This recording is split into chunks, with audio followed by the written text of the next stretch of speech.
Hello everyone, welcome in the class of physiology. In previous class, we have learned about the digestive tract wall, their structure and the regulation of digestive process. So in this class, we will discuss about the mouth, buccal cavity or oral cavity. It is the first part of the digestive tract and it is adapted to receive food by the ingestion, break it into the small particle by mastication and mix it with the saliva. The lips, cheeks and palate form the boundaries and the oral cavity contain the teeth and tongue and receive the secretion from the salivary glands. So we will learn about buccal cavity in this lecture.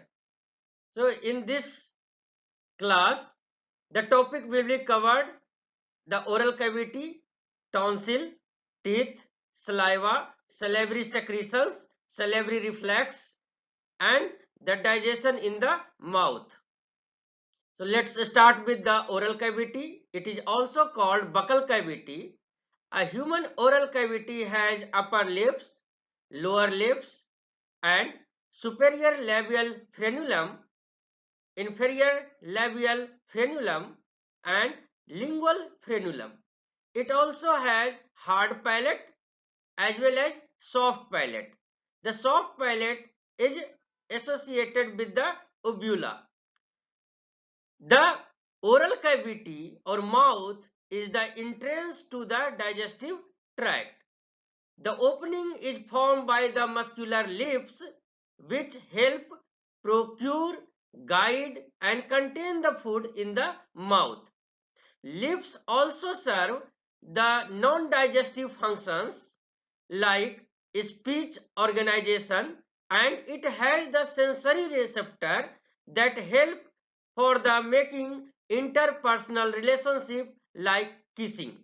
The palate which forms the arched roof of the oral cavity, it separates the mouth from the nasal cavity.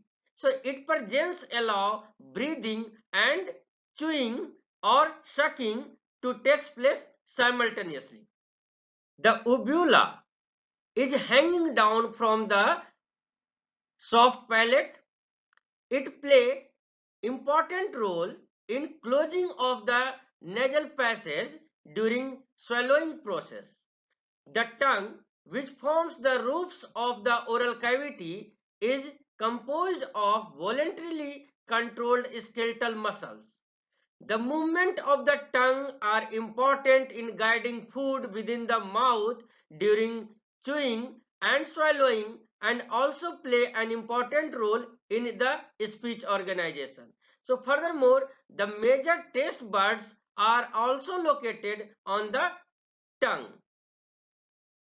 So the tongue is a muscular organ in the mouth and it is covered with the moist pink tissue called mucosa.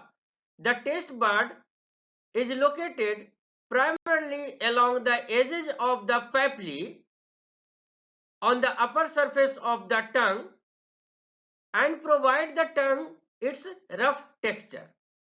There are thousands of the taste buds cover the surface of the papillae. So the taste buds are collection of nerve-like cells that connect to the nerves running into the brain. In the back of the mouth, the tongue is anchored into the hyoid bone. The tongue is vital for the chewing and swallowing the food as well as for the speech. So we can discriminate among thousands of different tastes, sensations. So yet all the tastes are varying combination of 5 primarily tastes, that is salty, sour, sweet, bitter and umami. And umami is a meaty like taste and has recently been added to the list of primary tastes that result from the tasting glutamate. Actually, This is present in flavor additive monosodium glutamate, that is also called MSG. It is primarily used in Asian country food market.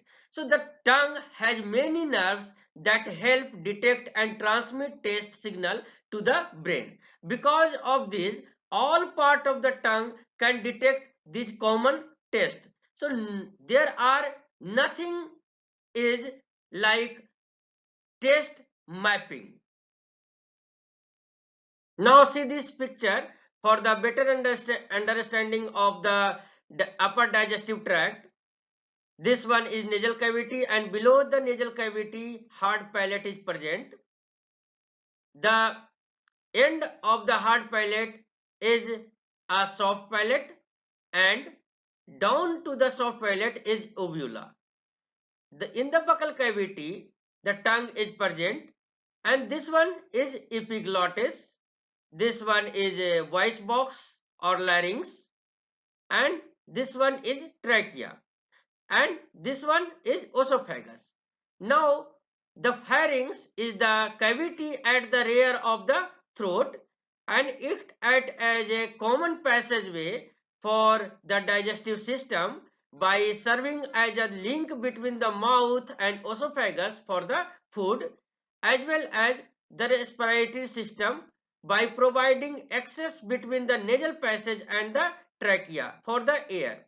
So the nasopharynx is depicted in the green color, and it receives air from the nasal cavity. The oropharynx received food from the buccal cavity, and the hypopharynx is a common passageway for the air and the food. So from the hypopharynx there are two passageways, that is trachea and the esophagus. So now we will learn about the tonsils. So tonsil are lymphoid organ and a small organ in the back of the throat. So as a part of the lymphatic system, they play an important role in the health of the body. So technically there are three sets of the tonsil in the body, that is pharyngeal tonsil, which is known as adenoids, the palatine tonsil, and the lingual tonsil, which are lymphatic tissue on the surface tissue of the base of the tongue. So the tonsil prevent foreign object from the slipping into the lungs, and they also filter bacteria and viruses. On the top of all that, they produce white blood cells and the antibodies. So here we can see that this is the structure of the normal tonsil, and this is the structure of the inflamed tonsils.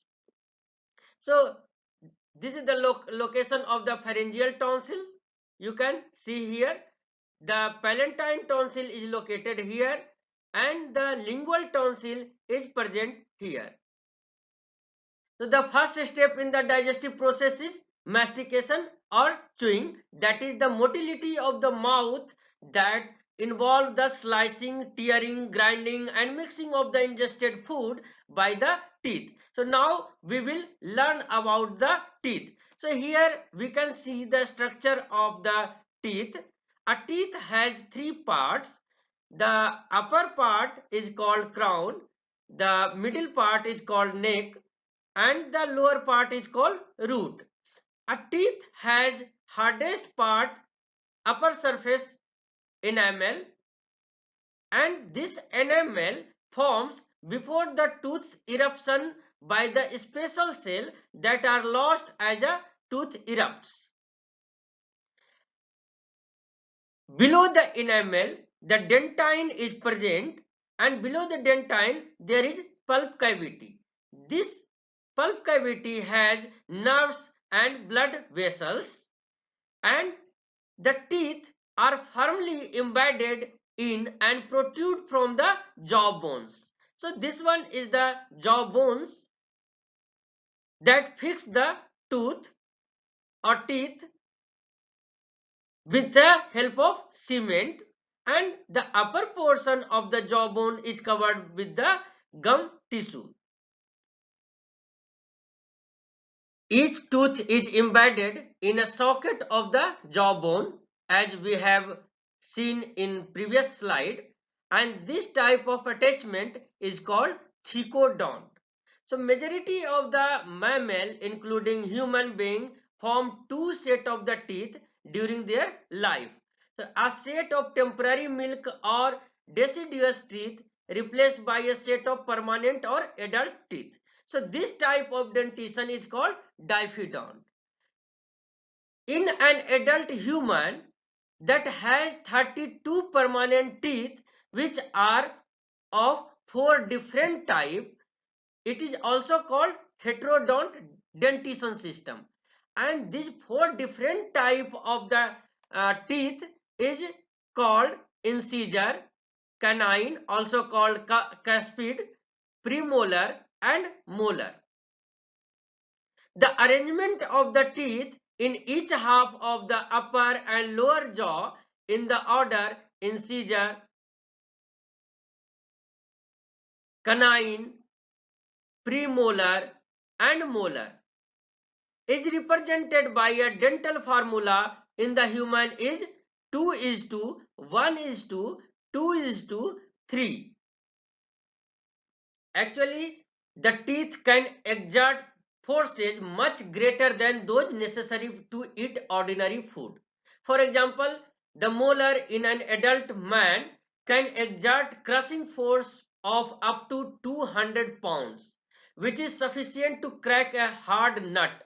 But ordinary, these powerful processes are not used. So the function of chewing are first is to grind the food and break the food into smaller pieces to facilitate swallowing and to increase the food surface area on which salivary enzyme will act.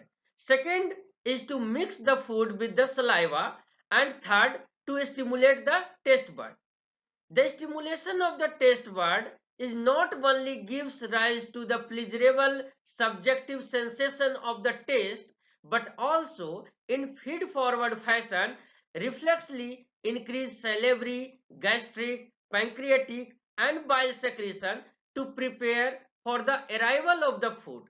So the acting of chewing can be voluntary, but most chewing process during a meal is rhythmic reflex brought about by the activation of the skeletal muscles of the jaw, lips, cheeks and tongue in response to the presence of food against the oral tissue.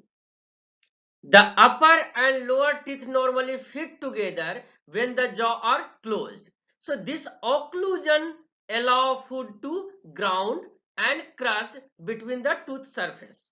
So when a teeth do not make proper contact with one another, a condition called malocclusion, and that result from abnormal positioning of the teeth and is often caused either by the overcrowding of the teeth too large for the available jaw space or by one jaw being displaced in relation to the other.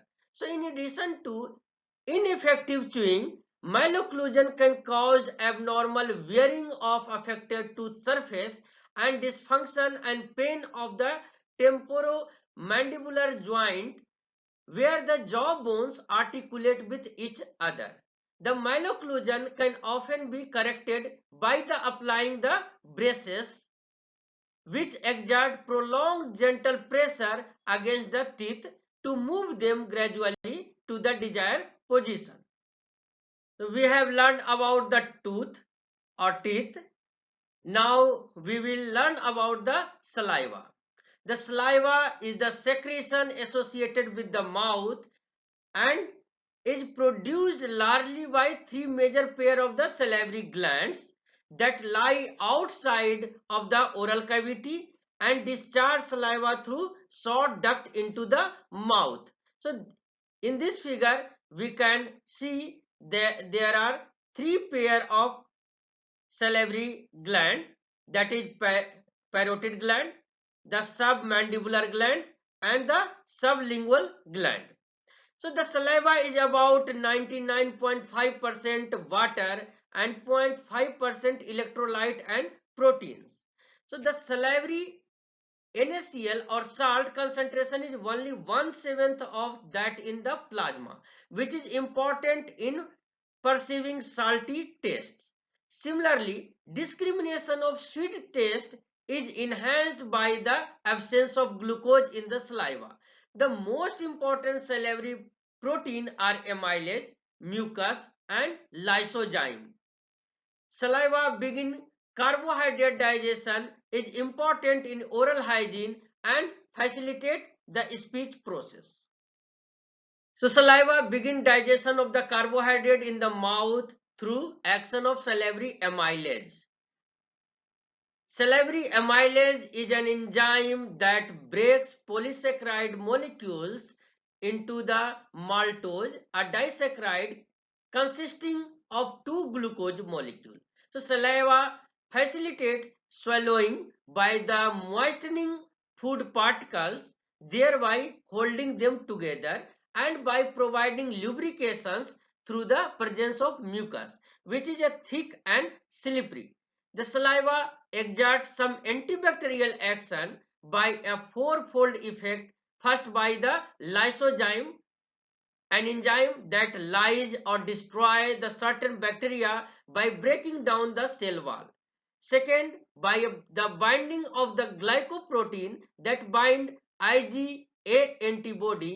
And third, by the lactoferrin, which tightly bind to the iron needed for the bacterial multiplication. And fourth fold, by the rising away material that may serve as a food source for the bacteria. So saliva aids speech by facilitating movement of the lips and tongue. It is difficult to talk when your mouth feels dry. Now we will look another function of the saliva. So actually saliva serves as a solvent for the molecule that stimulate the taste buds. Actually, only molecule in the solution can react with the taste bud receptor. So you can do an experiment by yourself. You have to dry your tongue with some cotton, and then you should drop some sugar on your tongue. So you will not taste the sugar until your tongue is moistened. So the flow of saliva also flushes away the food particle on taste bud so that you can taste the next bite of the food. So saliva play an important role in oral hygiene as well by helping keep the mouth and teeth clean. The constant flow of the saliva secretion helps flush away the food residue, foreign particles, and old epithelial cells that have shedded from the oral mucosa. The saliva contribution in this regard is apparent to anyone who has experienced a foul taste in the mouth when salivation is suppressed by a while, such as during a fever or state of the prolonged anxiety. During your presentation also. So saliva enrich in bicarbonate buffers which neutralize acid in the food as well as acid produced by the bacteria in the mouth. So thereby helping prevent dental caries. So we have understand the functions of the saliva, which is very important for the taste as well as for the mastication process. Now we will understand about the salivary secretions. So on average, about 1 to 2 liter of the saliva are secreted per day, ranging from a continuous spontaneous basal rate of 0.5 ml per minute to a maximum flow rate about 5 ml per minute in response to a potent stimulus such as sucking on a lemon. So the continuous basal secretion of the saliva in the absence of apparent stimuli is brought about by the constant low level stimulation by the parasympathetic nerve ending that terminate in the salivary glands. So this basal secretion is important in keeping the mouth and throat moist at all time. So in addition to this, continuous low-level secretion, salivary secretion may be increased by two types of the salivary reflex, the simple and conditioned salivary reflexes. So now we will see the digestion in the mouth. So digestion in the mouth involve the hydrolysis of polysaccharide molecule into the disaccharide molecule by amylase, which is present in the salivary secretions. So however, most digestion by this enzyme is accomplished in the body of the stomach after the food mass and saliva have been swallowed. So acid inactivate this enzyme, but in the center of the food mass where stomach acid has not yet reached, this salivary amylase continue to function for the several more hours. So there are no absorption of the food stuff occur from the mouth, but some drug can be absorbed by the oral mucosa. For example, nitroglycerin. The nitroglycerin is a vasodilator drug which is prescribed by the doctor to the cardiac patient to relieve the anginal attack associated with the myocardial ischemia. Now I am ending the session, and we have learned in this session about the oral cavity, the tonsils, types of the tonsils, the teeth, the dentition system, the saliva secretion, its composition, and the reflex pathway of the salivary secretions, as well as digestion in the mouth. So now this is the question session, and I am giving you some question for your homework. You have to discuss the different types of the tonsil. You should write the answer for this question, that is the explain the salivary reflex. You have to explain the salivary reflex, how salivary secretion is controlled by the nervous stimulation, and you have to describe the control of the salivary secretions. You should elaborate the structure of the teeth, how human teeth is differ with the other animal teeth. You should learn about this. So these are the reference book which is listed here. You can go with any of this book for the better understanding of the human physiology and medical physiology. So now I am closing this session, and I am requesting you all to join our next lecture that will be based on the pharynx, esophagus and stomach. So thank you all for listening me. Thank you.